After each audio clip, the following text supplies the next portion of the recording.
નમસ્કાર દર્શક મિત્રો, પાટવી ગુજરાતી ન્યૂઝમાં આપ સૌનું સ્વાગત છે। સમાચાર આવી રહ્યા છે કે ડભોઈ સહયોગ શાક માર્કેટમાં વીજ પોલની વ્યવસ્થાથી શાકભાજીના વેપારીઓમાં ખુશી વ્યક્ત કરાઈ હતી। ડભોઈ નગરપાલિકાના ચીફ ઓફિસર અને પ્રમુખ દ્વારા મોતીબાગમાંથી શાક માર્કેટ જૂની જગ્યાએ તળાવના કિનારે લાવવામાં આવેલ, જ્યાં શાક માર્કેટના વેપારીઓને અનેક સમસ્યાઓ હતી, પરંતુ નગરપાલિકા વહીવટી તંત્રએ ટ્રાફિકની સમસ્યાનું નિરાકરણ લાવવામાં આવેલ। ત્યારબાદ શિયાળામાં અંધારું વહેલું થતું હોય તે અંગે શાકભાજી વેપારીઓએ નગરપાલિકા તંત્રને રજૂઆત કરતા શાક માર્કેટમાં 30 જેટલી સોલાર લાઇટ લગાવવાની શરૂઆત કરી છે, જેને લઈને વેપારીઓમાં ખુશી જોવા મળે છે। સાંજના સમયે વેપારીઓને પડતી અગવડતા દૂર થતા સહયોગ શાક માર્કેટના વેપારીઓ અને નગરજનોને મોટી રાહત મળી છે। શિયાળામાં વહેલું અંધારું થઈ જાય તેને લઈને ગ્રાહકો આવતા હતા। લાઇટ આવી ગઈ છે તો 8 વાગ્યા સુધી પણ અમારે માર્કેટ ચાલુ રાખવું હોય તો રહી શકે છે। લાઇટો આવવાથી અમને બહુ મોટો ફાયદો થઈ ગયો છે। Reporter Bilal Purawala, Patvi Gujarati news, Dabhoi.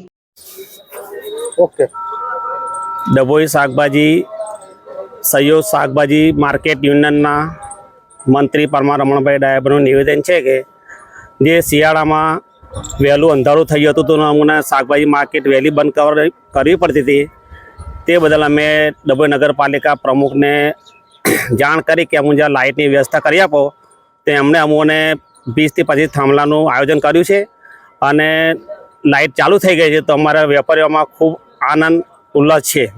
અને જે ગામડાની પબ્લિક મોડા આવીને જતી રહેતી હતી તે હવે બને ને અમે 8, 8:30 સુધી માર્કેટ ચાલુ રાખીશું।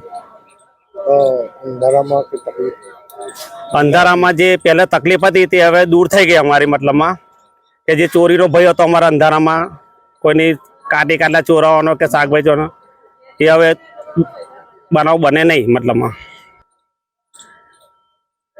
એના બદલ અમે સહયોગ શાકભાજી યુનિયનના સભ્યો નગરપાલિકા પ્રમુખનો આભાર માનીએ છીએ।